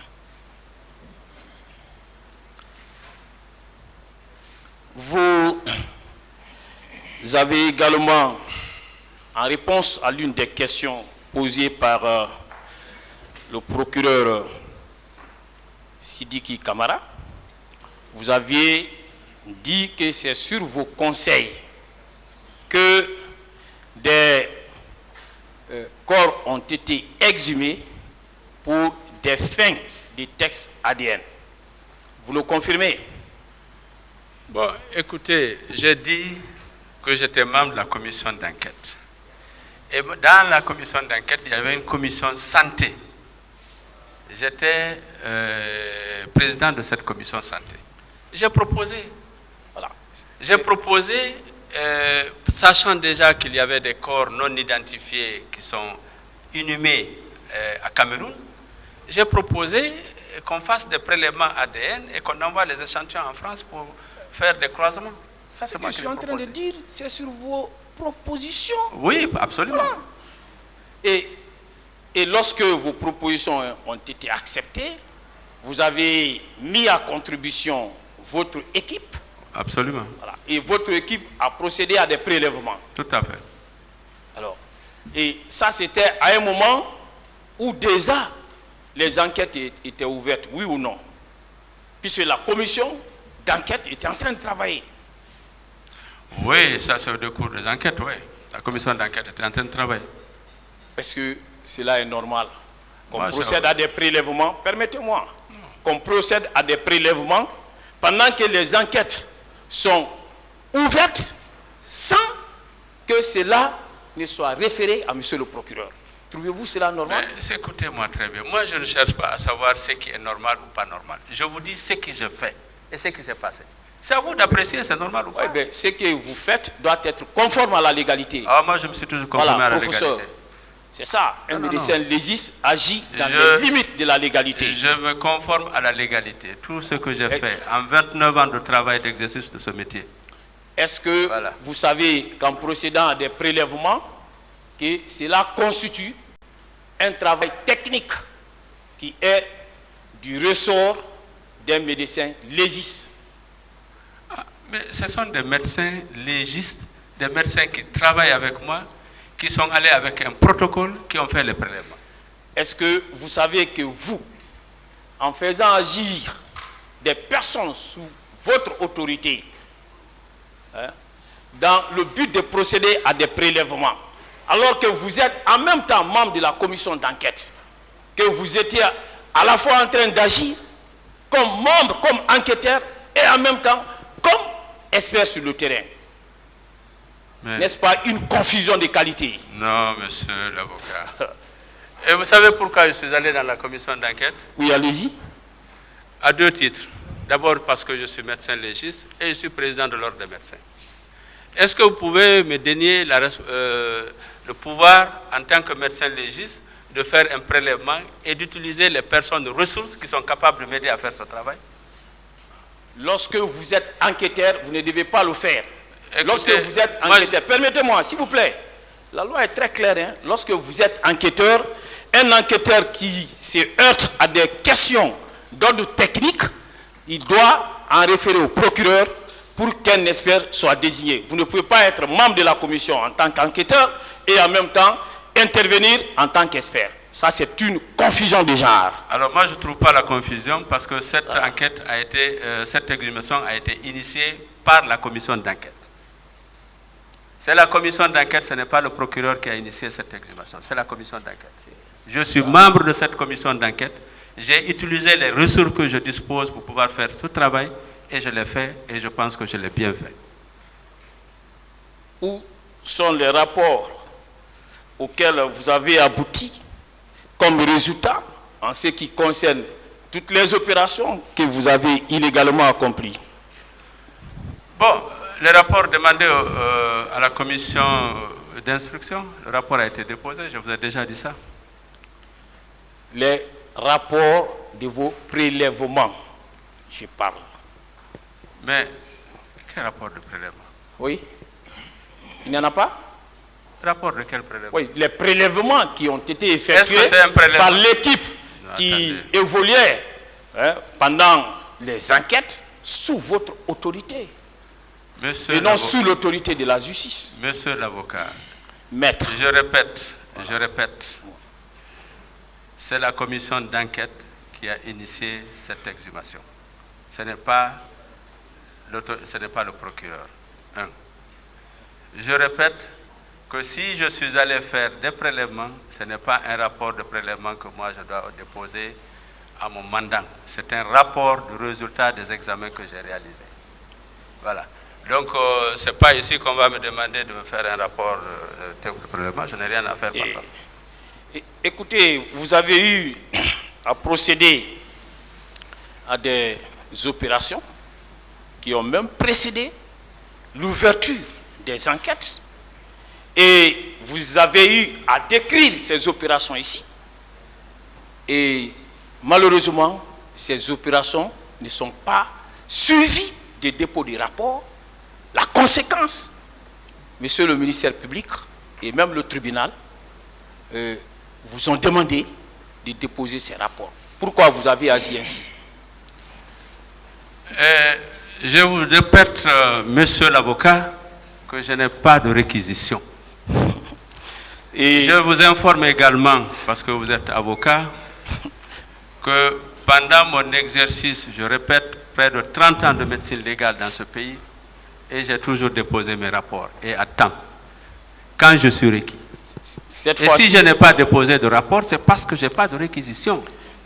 La seule fois que la commission d'enquête m'a demandé de procéder à des prélèvements pour effectuer l'ADN, j'ai reçu les rapports, le rapport a été déposé. Nous ne l'avons pas. Là, vous voyez, vous n'avez déposé ni des rapports avant l'ouverture des enquêtes, vous n'avez déposé des rapports après l'ouverture des enquêtes. Et je vous donne lecture des dispositions de l'article 77, là, puisque vous voulez nier l'évidence du Code de procédure pénale. S'il y a lieu de procéder à des constatations ou à des examens techniques ou scientifiques, l'officier de police judiciaire a recours à toute personne qualifiée, sauf si elles sont inscrites sur une liste prévue à l'article 260, les personnes ainsi appelées prêtent par écrit serment d'apporter leur concours à la justice en leur conscience et en leur honneur. Les personnes désignées pour procéder aux examens techniques ou scientifiques peuvent procéder à l'ouverture des scellés. Vous voyez, lorsqu'une question d'ordre technique se pose à un OPJ, à une juridiction, et qu'il s'agit d'une juridiction d'instruction ou d'une juridiction de jugement, alors ces autorités-là peuvent désigner un expert. C'est cet expert-là qui procède. Et malheureusement, vous n'avez pas été réquisitionné. Je me demande à quoi les rapports que vous entendez déposer vont servir. Voilà. Encore une fois, monsieur l'avocat, vous faites une confusion. Cette expertise n'a pas été demandée par le parquet. Elle n'a pas été demandée par un juge. elle a été demandée par une commission d'enquête qui a été mise en place pour la circonstance. Si je devrais déposer un rapport, et d'ailleurs ce que j'ai fait, je dois déposer le rapport à la commission d'enquête. À la commission d'enquête. C'est à la commission, je vais finir.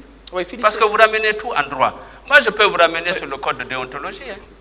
Qui me dit qu'obligatoirement, j'ai l'obligation. Je parle voilà, même si vous sur êtes la base avocat. des textes de loi. Voilà, parle de texte de loi, mais tout n'est pas droit pénal.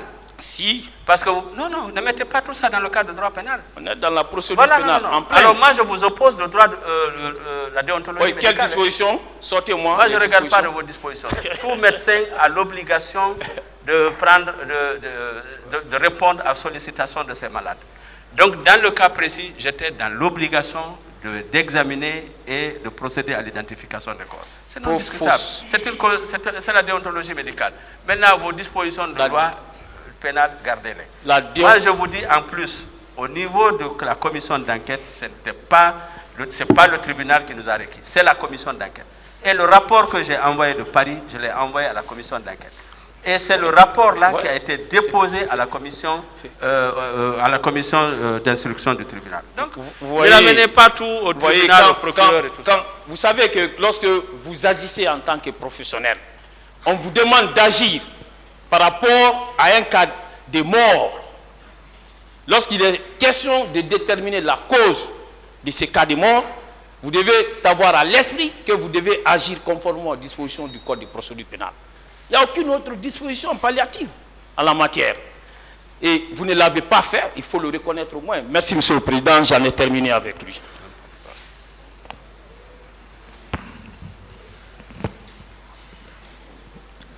Professeur. Oui, maître. C'est bien vous, le professeur. C'est bien moi, monsieur l'avocat, le professeur. Je vous rends de grands hommages parce que on a fait avec vous de grands boulots, de très grands boulots. Vous avez rendu de très grands services à la nation. Là, il faut le reconnaître. Merci. Vous êtes un monument, une illustration. Une espèce, si vous étiez un animal, on devait vous mettre dans des eaux. On voudrait vous garder. Vous êtes une espèce en voie de disparition. Merci. Question, parce que le président n'aime pas trop les choses comme ça.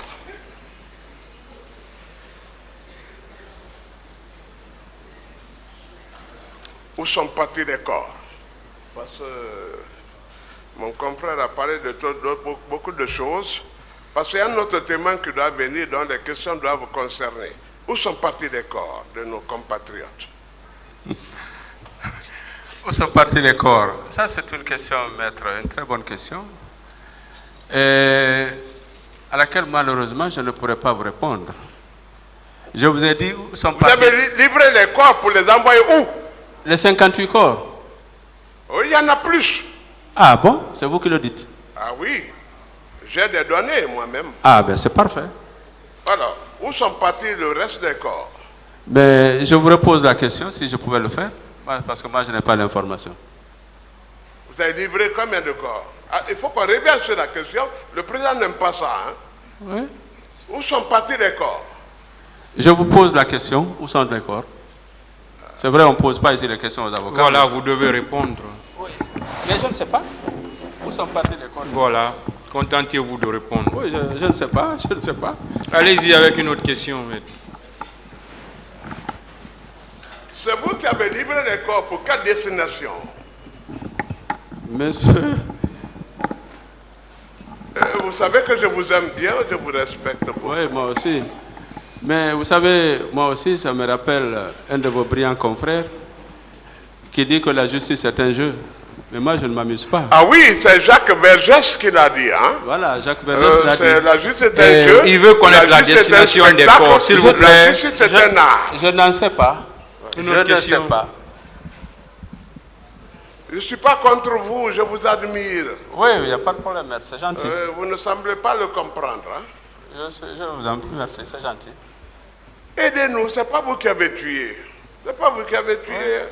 On vous a envoyé des morts. Vous avez géré. Mais le problème ici... Attendez la question, s'il vous plaît. Ouais. Soyez patient. Attendez jusqu'à ce qu'il finisse de poser la question. J'ai une grande amitié pour vous. Vous ne savez pas. Merci. Une très grande amitié. Hein? C'est gentil. Merci. Oui. On a géré de grands dossiers ensemble. Tout à fait. Mais à la guerre, comme à la guerre. On vous a donné, vous avez livré les corps pour vous dire qu'ils vont leur envoyer où? Il a répondu à cette question. D'accord.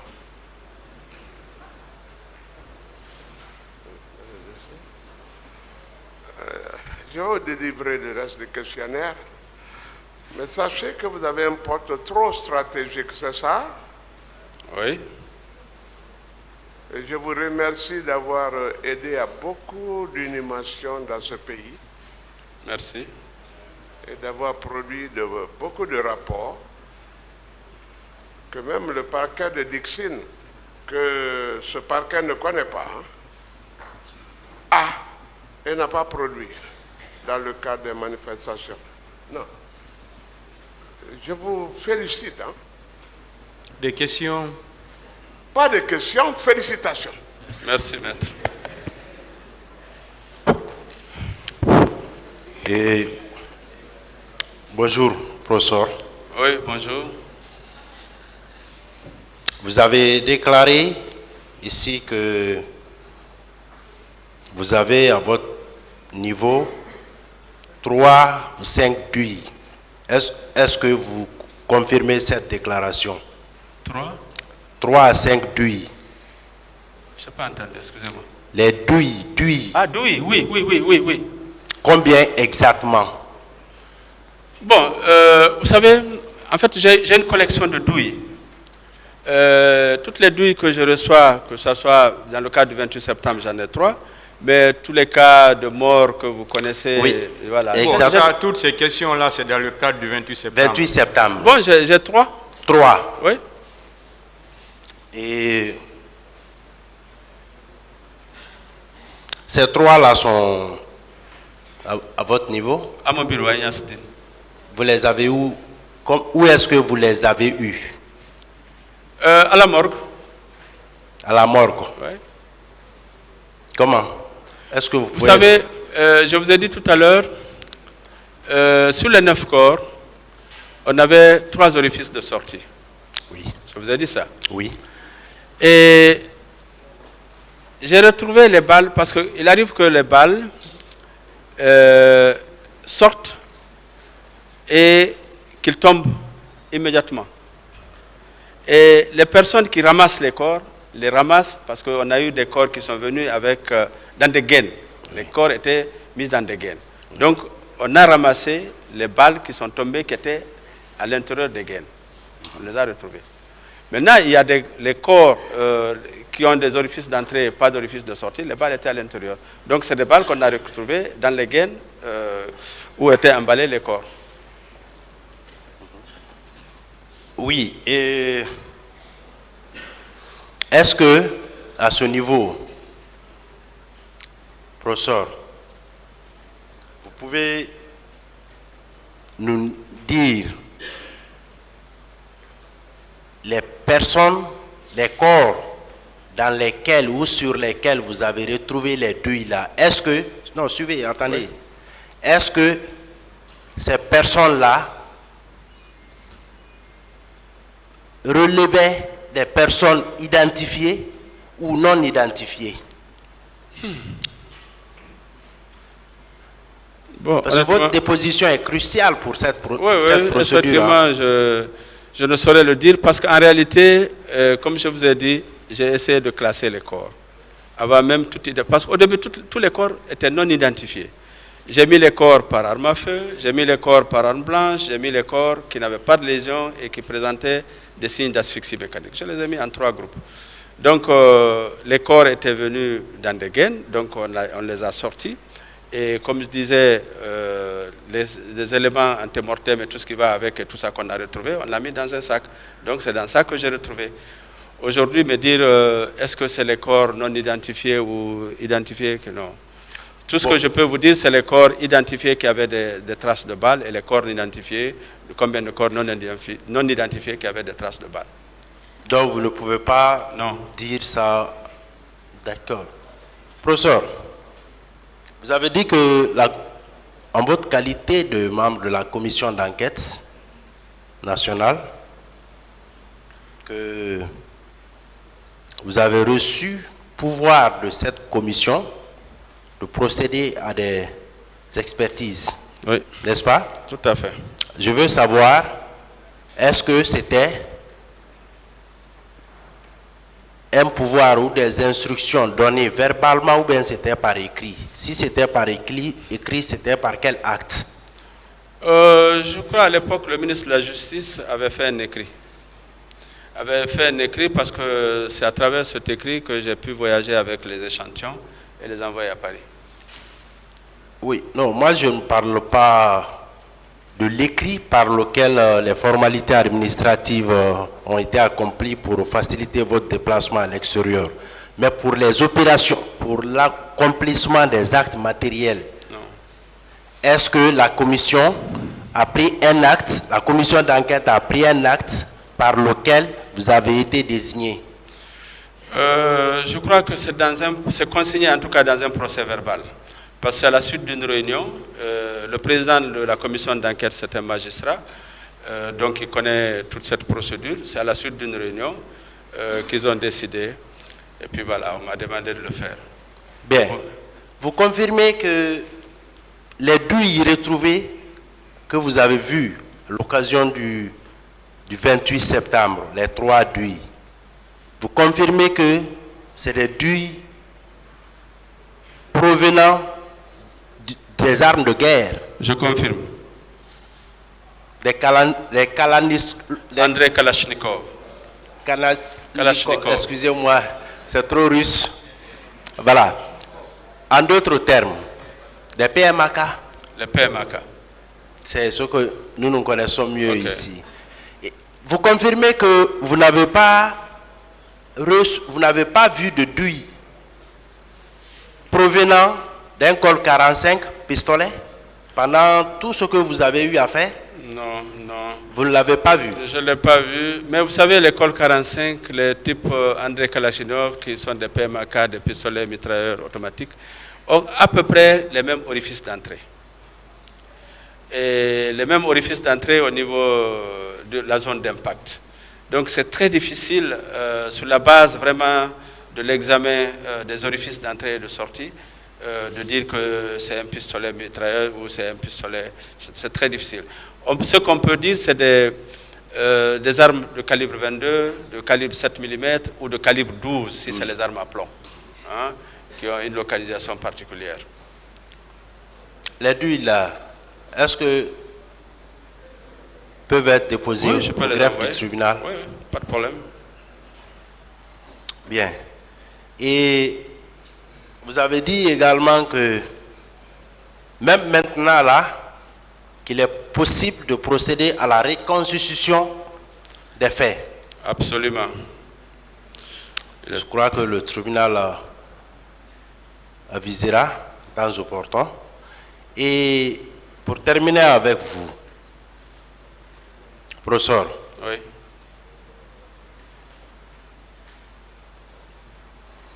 Depuis le 28 septembre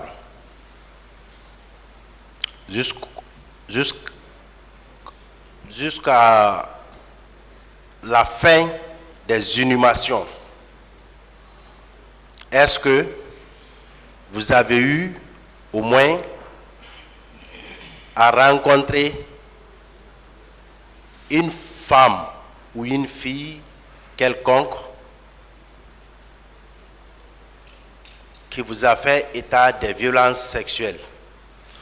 Oui. C'était à quelle occasion? Bon, comme je crois que j'ai dit ça à mon introduction pour dire que, en qualité de médecin, j'ai reçu une ou deux femmes qui sont venues me voir pour me demander de les examiner et de rédiger un rapport parce qu'ils veulent voyager pour se soigner à l'extérieur. Et dans les pays où ils veulent partir, on demandait que ce soit un rapport médico-légal. Il y a une dame d'ailleurs qui m'a demandé qu'elle a contacté un médecin à Dakar qui m'a dit que c'est moi qui devrais rédiger ce rapport. Donc je me rappelle de cette femme et je l'ai reçue à Agnasdine, j'ai fait son rapport. Et les 27 corps non identifiés, où est-ce qu'ils se trouvaient après l'exposition à la mosquée Faisal? Où est-ce que ces 27 corps se trouvaient? Après l'exposition, on les a enterrés. Vous les avez enterrés? Oui, la Croix-Rouge en compagnie de certains militaires au cimetière de Cameroun. Là, je suis témoin, j'ai vu les camions partir en direction du cimetière. J'étais arrêté à la mosquée. Donc vous êtes formel que lors de l'exposition des corps là, il n'y avait pas les 57 ou 58. Non, je suis formel. Vous êtes formel là-dessus. Je suis formel. Je vous remercie, Monsieur le Président. Merci beaucoup.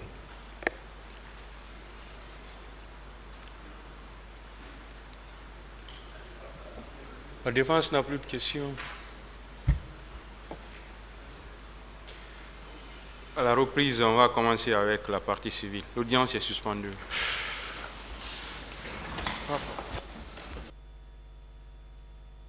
Voilà, amis téléspectateurs, comme vous l'avez constaté, il était très attendu, le professeur Hassan, médecin légiste, au moment des faits, pour apporter sa part de vérité.